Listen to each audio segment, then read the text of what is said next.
तो अपना chapter number 10 है। 10 क्या है कि जीव जनन कैसे करते हैं, जीव जनन कैसे करते हैं। अब इसमें नाम आ रहा है जीव। जीव होता है जिसके अंदर क्या पाए जाते हैं, बहुत सारी बायोलॉजिकल अनुक्रियाएं, जैविक अनुक्रियाएं करके वो अपने आप को क्या करता है, सुरक्षित करता है वातावरण के अंदर और जीवन को प्रारंभ करता है, बनाए रखता है आगे से आगे। तो जीव होता है, जीव के अंदर क्या होती है, बहुत सारी अनुक्रिया होती है, जैविक अनुक्रिया। जनन का मतलब हो गया वो अपनी जैसी स्पीशीज को किस प्रकार से नई स्पीशीज बदलेगा, अपनी ही जैसी प्रजाति का नए जीव का निर्माण करना आपके जनन होता है। कैसे करेंगे, अब नए जीव का निर्माण कैसे करेंगे। प्रकृति के अंदर बहुत सारे जीव है, जैसे सूक्ष्म जीव हो गए सबसे पहले, फिर मोनेरा, प्लांटी, सारे पौधे, फंगस हो गई, कवक हो गई, उसके बाद आपके एनिमेलिया हो गया। एनिमेलिया में सारे एनिमल्स, पशु पक्षी और मानव सब आ जाते हैं। तो ये सारे जीव अपनी पीढ़ी को निरंतर बनाए रखने के लिए जनन की प्रक्रिया करते हैं और नए जीव का निर्माण करते हैं। वो नए जीव किस प्रकार से बनते हैं, तो बहुत अच्छा और इंटरेस्टिंग टॉपिक है कि प्रकृति के अंदर इतने सारे जीव हैं और ये हमेशा निरंतर बने हुए हैं। अभी तक जितनी भी प्रजातियां हैं, बहुत सारी प्रजातियां ये अभी भी बनी हुई है। तो ये किस प्रकार से बनी हुई है और ये अपने आप पीढ़ी को अगली पीढ़ी में किस प्रकार से स्थानांतरण करते हैं। तो सबसे पहले आ रहा था आपके इंग्लिश में आपके ऑर्गेनिज्म, रिप्रोडक्शन, रिप्रोडक्शन। ऑर्गेनिजम्स हैं वो आपके क्या करते हैं, रिप्रोड्यूस करते हैं। प्रोडक्शन का क्या करते हैं, रिप्रोडक्शन, दोबारा प्रोड्यूस करते हैं। किसके द्वारा, रिप्रोडक्शन के द्वारा, रिप्रोडक्शन जनन के द्वारा। अब आ जाते हैं आपके जीव जनन कैसे करते हैं। देखो जनन क्या होता है, जनन वह प्रक्रिया है जिसके द्वारा सजीव अपने जैसे नए जीव उत्पन्न करता है। क्या करता है, नया जीव बनाता है अपना जैसा। यह पृथ्वी की जीवन की निरंतरता बनाने के लिए आवश्यक है। तो जनन किस लिए आवश्यक है, जीवन की निरंतरता बनाए रखने के लिए, जीवन बार बार निरंतर बना रहे आगे से आगे, पीढ़ी दर पीढ़ी, इसलिए जनन आवश्यक है। आगे दूसरा, कोशिका के केंद्रक। कोशिका होती है आपके, ये कोशिका, उसके अंदर क्या होता है, केंद्रक। केंद्रक में पाए जाने वाले डीएनए, जो आपके गुणसूत्रों के डीएनए कहां पाया जाएगा, यहां पे क्या पाया जाता है, डीएनए। डीएनए न्यूक्लिक अम्ल के अणुओं में अनुवांशिक गुण होते हैं। क्या होते हैं, अनुवांशिक गुण। अनुवांशिक गुण वे होते हैं जो उसकी पैतृक पीढ़ी थी या पुरानी पेरेंट्स पीढ़ी थी, उस पेरेंट्स पीढ़ी के अंदर क्या थे, जो गुण थे वो कहां संचित रहते हैं, या डीएनए के रूप में। किसके रूप में, डीएनए के रूप में। ये आपका क्या है, न्यूक्लियस। क्या है, कोशिका का केंद्र है। अब ये डीएनए क्या करता है, ये डीएनए आपके प्रतिकृति बनाता है, रेप्लिकेशन करता है, रेप्लिकेशन करता है, रेप्लिकेट करता है, एक प्रतिलिपि बनाता है। जैसे फोटोकॉपी होती है वैसे डीएनए क्या करता है, फोटोकॉपी बनाता है अनुवांशिक गुणों। ये नई कोशिकाएं बनाता है। क्या बनाता है, डीएनए नई कोशिका, केंद्रक को डबल करता है। इससे कोशिका में विभिन्नता उत्पन्न होती है। विभिन्नता का मतलब हो गया डिफरेंशिएशन, अलग अलग प्रकार की वेरिएशन उत्पन्न होती है। विभिन्न क्या होती है, वेरिएशंस।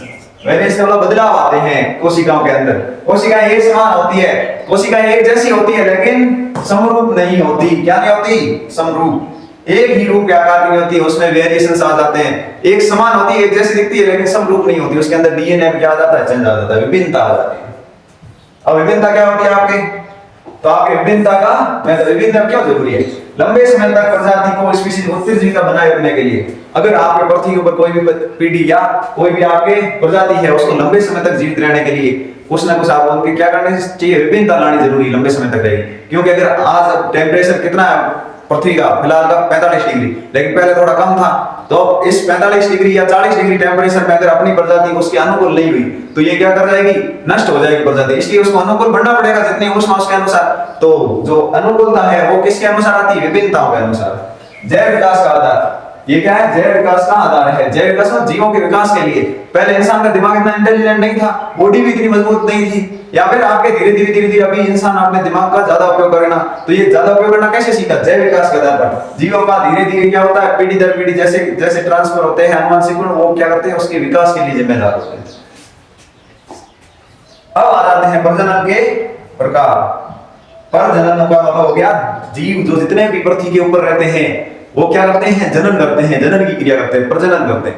इस जनन की क्रिया में वो कितने प्रकार के जनन हो सकते हैं, तो मुख्य रूप से जीव जनन करते हैं दो प्रकार से है। पहला है आपकी अलैंगिक जनन। क्या होता है, अलैंगिक जनन, जिसमें कोई नर मादा नहीं होती है। अलैंगिक का मतलब लिंग नहीं पाया जाता है। क्या नहीं पाया जाता, लिंग नहीं पाया जाता।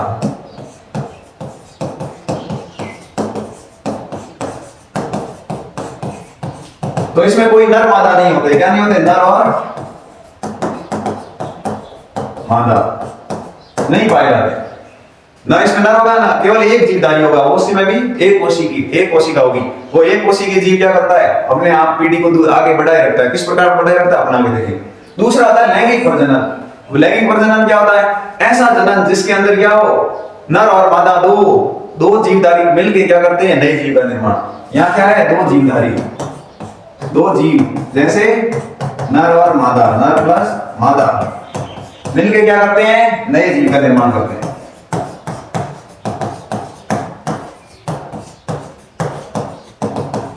तो प्रजनन या जन्म का अर्थ है नए जीव का निर्माण करना। और नए जीव का निर्माण करने के लिए पृथ्वी पर जो जीवधारी रहते हैं, जीव रहते हैं, वो दो प्रकार से जन्म करते हैं। पहला करते हैं अलैंगिक जनन, दूसरा करते हैं आपके लैंगिक जनन।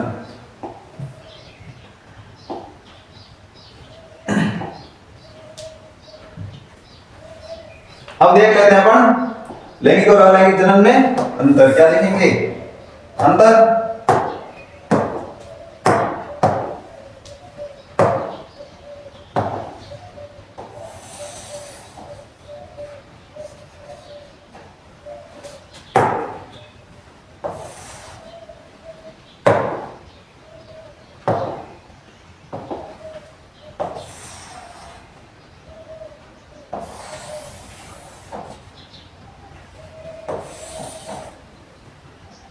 पहला देखो, इधर आ जाओ। पहले अपन करते हैं, ये है आपका लैंगिक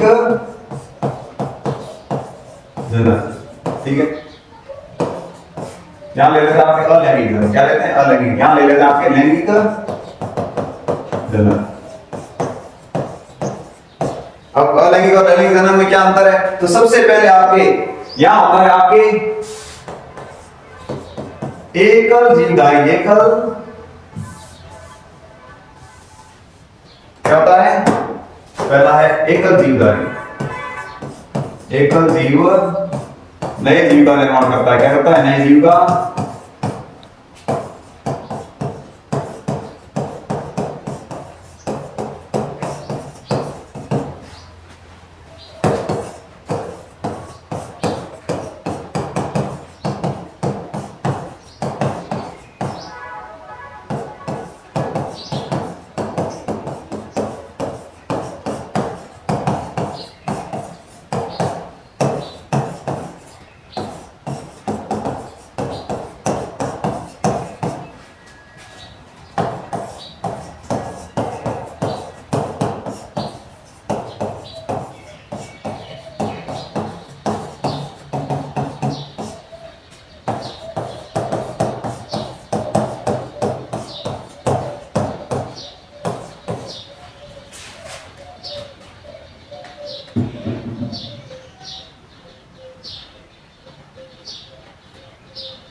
ठीक है। तो देख लेते हैं अपन, सबसे पहले अलैंगिक जनन क्या है? अलैंगिक जनन।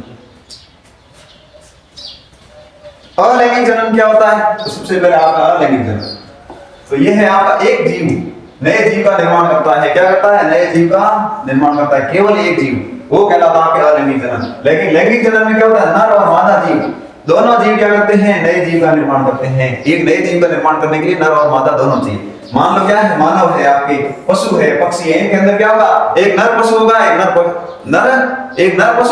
एक नर होगा, एक मादा पशु, दो होंगे, दोनों क्या करते हैं? नए जीव का निर्माण। लेकिन अमीबा में केवल क्या? अमीबा एक ही जीव क्या करता है? खंडित होकर नए जीव का निर्माण कर लेता है, जैसे बोलते हैं द्विखंडन। तो अमीबा में नर और मादा नहीं चाहिए। इस प्रकार से इसमें युग्मक का निर्माण नहीं होता है। क्या नहीं होता है? युग्मक का निर्माण अलैंगिक जनन में। युग्मक क्या होता है? नर और मादा आपस में मिलते हैं और भ्रूण का निर्माण करते हैं। भ्रूण के निर्माण से पहले की अवस्था आपको कहलाती है युग्मक। तो इनमें युग्मक का निर्माण नहीं होता, लेकिन इनमें युग्मक क्या है? बनता है। युग्मक बनेगा, युग्मक बनने के बाद वो गर्भाशय के अंदर इम्प्लांट होगा और वहां भ्रूण का निर्माण करेगा। तो इनके अंदर क्या बनता है? युग्मक बनता है। युग्मक बनना जरूरी है।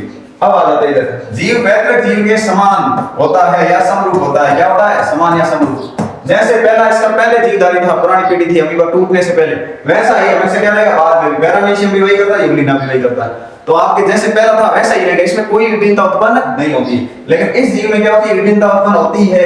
तो जीव जारी जो अपनी पुरानी पीढ़ी जैसे पेरेंट्स पीढ़ी थी, मानो हम अपने माता पिता से अलग है, किस कारण से? विभिन्नता के कारण। कौन उत्पन्न करता है? डीएनए। कौन करता है? डीएनए। प्रतिलिपि बनाते समय डीएनए क्या करता है? विभिन्नता उत्पन्न करता है। ये पाया जाता है आपके निम्न वर्ग के जीवों में पाया जाता है। क्या आपके अलैंगिक जनन किसमें पाया जाता है? निम्न वर्ग के, छोटे वर्ग के जीवों में, जिनमें क्या पाया जाता है? वैसे उनमें जो अंग है वो पूर्ण रूप से विकसित नहीं होते, इसलिए वो क्या नहीं कर पाते? इस प्रकार का लैंगिक जनन नहीं कर पाते। लेकिन इनमें क्या होता है? उस वर्ग के जीवों में, उच्च वर्ग के, मतलब इनमें सभी चीजें जो आपके आवश्यक है जीने के लिए, पाचन, उत्सर्जन, श्वसन, जनन, सारी चीजें पाई जाती है, तभी ये क्या करते हैं? जनन कर पाते हैं। मानव, पशु, पक्षी, ये सारे। तो इस प्रकार से आपका क्या है? लैंगिक अलैंगिक जनन और लैंगिक जनन। एग्जांपल क्या है? अमीबा है अलैंगिक जनन का, पैरामीशियम है, यूग्लिना है, हाइड्रा है, प्लाज्मोडियम है, प्लेनेरिया है आपके, और आपके हो गया लेशमानिया है। ये सारे आपके क्या है? अलैंगिक जनन करते हैं। और लैंगिक जनन में मानव है, पशु है, पक्षी है, ये सारे जीव क्या करते हैं? आपके लैंगिक जनन करते हैं।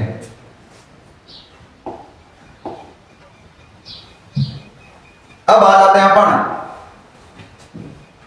अलैंगिक जनन। क्या करते हैं? अलैंगिक जनन। अलैंगिक जनन की विधि क्या देखेंगे अपन? अलैंगिक प्रजनन की विधियां। अलैंगिक प्रजनन किन किन विधियों के द्वारा होता है? अलग अलग जीवधारी, जैसे मैंने नाम बताया, amoeba, paramecium, Euglena, Plasmodium, planaria, ये सारे क्या करेंगे? आपके अलग अलग विधियों के द्वारा जनन करेंगे। तो पहले आती है विखंडन। क्या आती है? एक कोशिका दो से अधिक कोशिकाओं में विभाजित हो जाएगी। जैसे एक कोशिका थी और एक कोशिका से क्या बन जाएगी? दो, या दो से अधिक कोशिकाएं बन जाएगी। इस प्रकार से ये चारों क्या है? नए जीव। क्या है? नए जीव। तो ये क्या कहलाता है? खंडन कहलाता है। क्या कहलाता है? खंडन। खंडन किसमें आता है? सबसे पहले आता है आपके, सबसे पहला पार्ट है द्विखंडन। क्या है आपके? द्विखंडन।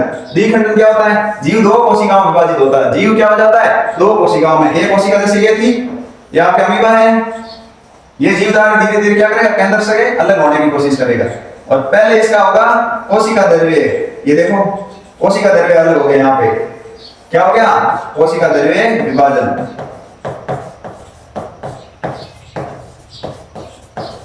कोशिका द्रव्य विभाजन होने के बाद ये क्या होगा? इसका केंद्र विभाजन। ये हो गया आपके केंद्र विभाजन। और कितने जीव बढ़ गए? दो नए जीव, दो नए अमीबा, दो नए अमीबा बढ़ गए। इस प्रकार की विधि क्या कहलाती है? द्विखंडन, दो भागों में डिवाइड होना। उसके बाद इसी प्रकार ये आपका लेशमानिया है। क्या है? लेशमानिया। इसका नाम क्या है? लेशमानिया। ये किस प्रकार से कर रहा है जनन?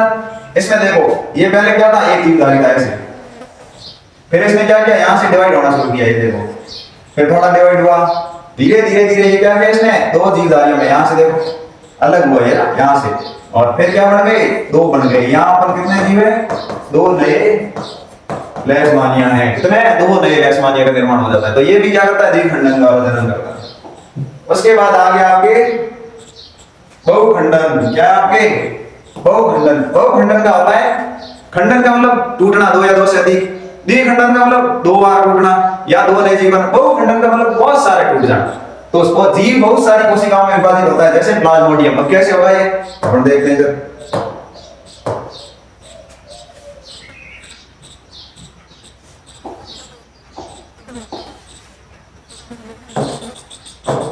देखो इधर, जैसे मान लो ये क्या था आपके प्लाज्मोडियम इसी प्रकार का होता है, ठीक है। ये प्लाज्मोडियम है आपका।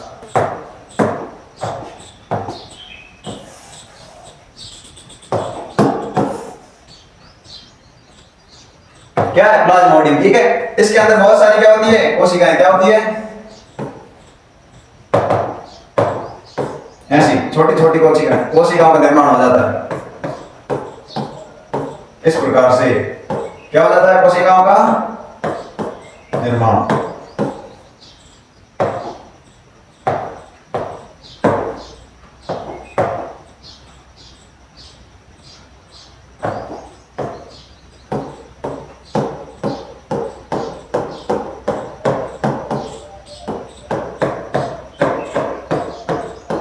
ये आपका कोशिका का क्या है केंद्र के। अब क्या होगा देखो, अब क्या होगा, ये तो आपकी कोशिका, इसको हम बोल रहे हैं प्लाज्मोडियम, क्या बोल रहे हैं। और कौन सी विधि है, बहुखंडन। क्या है, बहुखंडन।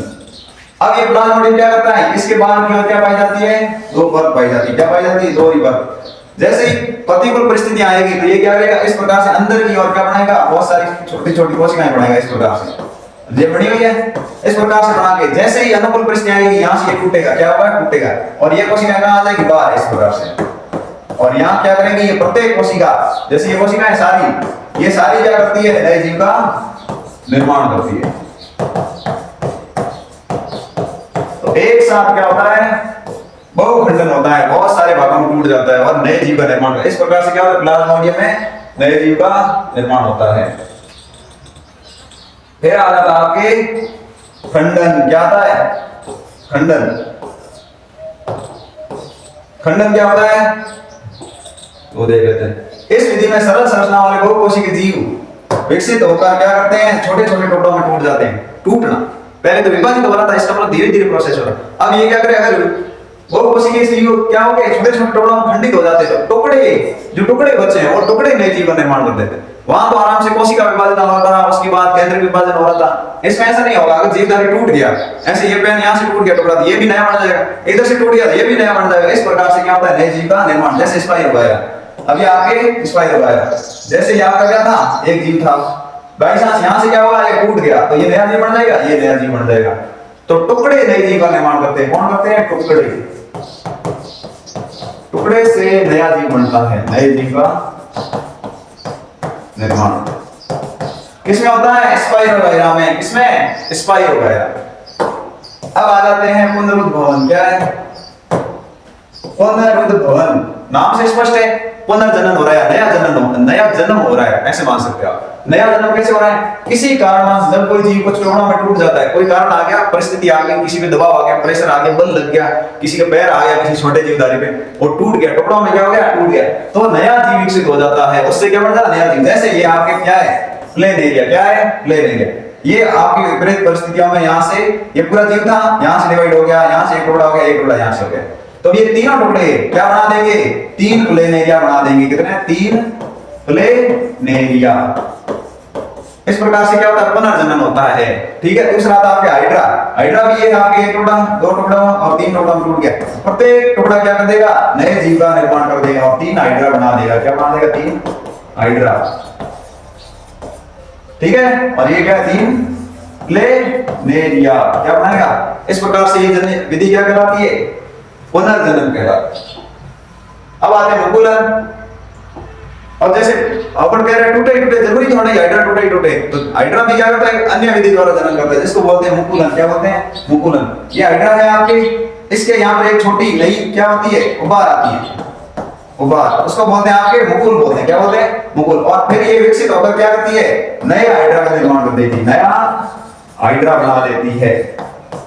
इस प्रकार की विधि को क्या बोलते हैं, मुकुलन। मुकुल से जनन क्या कहलाता है, मुकुलन। क्या कहलाता है, इंग्लिश से इसको बडिंग बोलते हैं, बडिंग। क्या बोलते हैं, बडिंग द्वारा नया जन्म। और मुकुल क्या होता है, बड होता है। क्या होता है, ये बड या कली बोलते हैं। अब आ जाते हैं आपकी बीजाणु समागम। क्या है बीजाणु समागम? देखो बीजाणु समागम क्या होता है।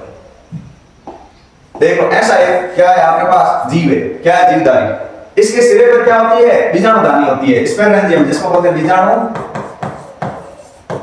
धानी। जैसे ये परिस्थितियां अच्छी होती है तो ये इसके अंदर क्या पाए जाते हैं बीजाणु पाए जाते हैं, स्पोर। अब बीजाणु क्या होते हैं, बीजाणु क्या होते हैं गोल संरचना होती है जिसके ऊपर एक परत होती है, क्या पाई जाती है परत, जो उसकी सुरक्षा करती है, किसकी बीजाणु की सुरक्षा करती है। अब ये बीजाणु अनुकूल परिस्थितियों में क्या करेंगे, ये फूटेगी, यहां से देखो फूटेगी, ये सारे जो बीजाणु क्या हो जाएंगे बाहर, और ये बीजाणु क्या करते हैं नए जीव का निर्माण करते हैं, तो उसे बोलते हैं बीजाणु समागम। ये किसमें होता है आपके राइजोपस में, किसमें राइजोपस के अंदर। आगे आ जाते हैं काई प्रवर्धन। ये आपकी अलग जनन की अंतिम विधि है। क्या है अंतिम विधि? इसमें क्या होता है कुछ पौधे, नए पौधे का निर्माण करने के लिए उसके कायिक भाग, कायिक का मतलब हो गया जो पौधे के कायिक भाग मुलायम भाग है, जैसे हो गया जड़, जैसे हो गया तना और पत्ती। कायिक का मतलब क्या हो गया जड़ तना पत्ती के द्वारा क्या करते हैं नया पौधे का निर्माण कर देते हैं। नया पौधे का किसके द्वारा, जड़ तना पत्ती के द्वारा, वो आपके कायिक प्रवर्धन कहलाता है। प्रवर्धन खिलना और कई भागों का खिलना, इससे नए पौधा निर्माण हो जाता है और उसको बोलते हैं कायिक प्रवर्धन। प्राकृतिक विधियां, नेचुरल मेथड्स, नेचुरल मेथड्स,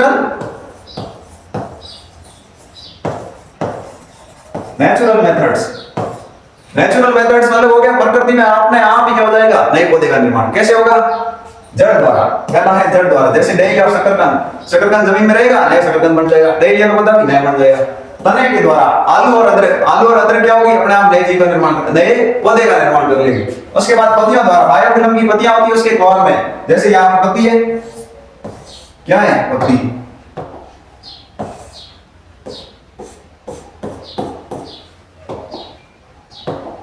इस पत्ती के यहाँ पे क्या हो जाएगा नए पौधे का, नए,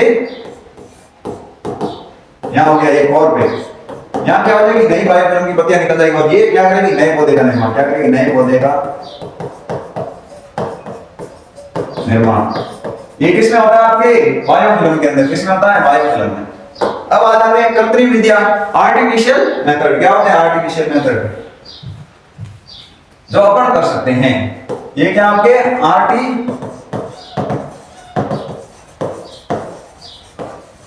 मनुष्य द्वारा क्या किया जा सकता है। सबसे पहले रोपण, रोप के आम को क्या कर सकते हैं रोपण के द्वारा लगाया जा सकता है। कर्तन विधि, गुलाब का क्या होता है डंठल होता है, उसको काट के क्या कर सकते हैं अपन, तने को काट के अगर रोपेंगे तो वो गुलाब नया लग जाएगा। लेयरिंग, चमेली का पौधा उसकी लेयरिंग करना, उसके एक जड़ को दबा देना वो नया पौधा बढ़ा देगी, इसको बोलते हैं लेयरिंग।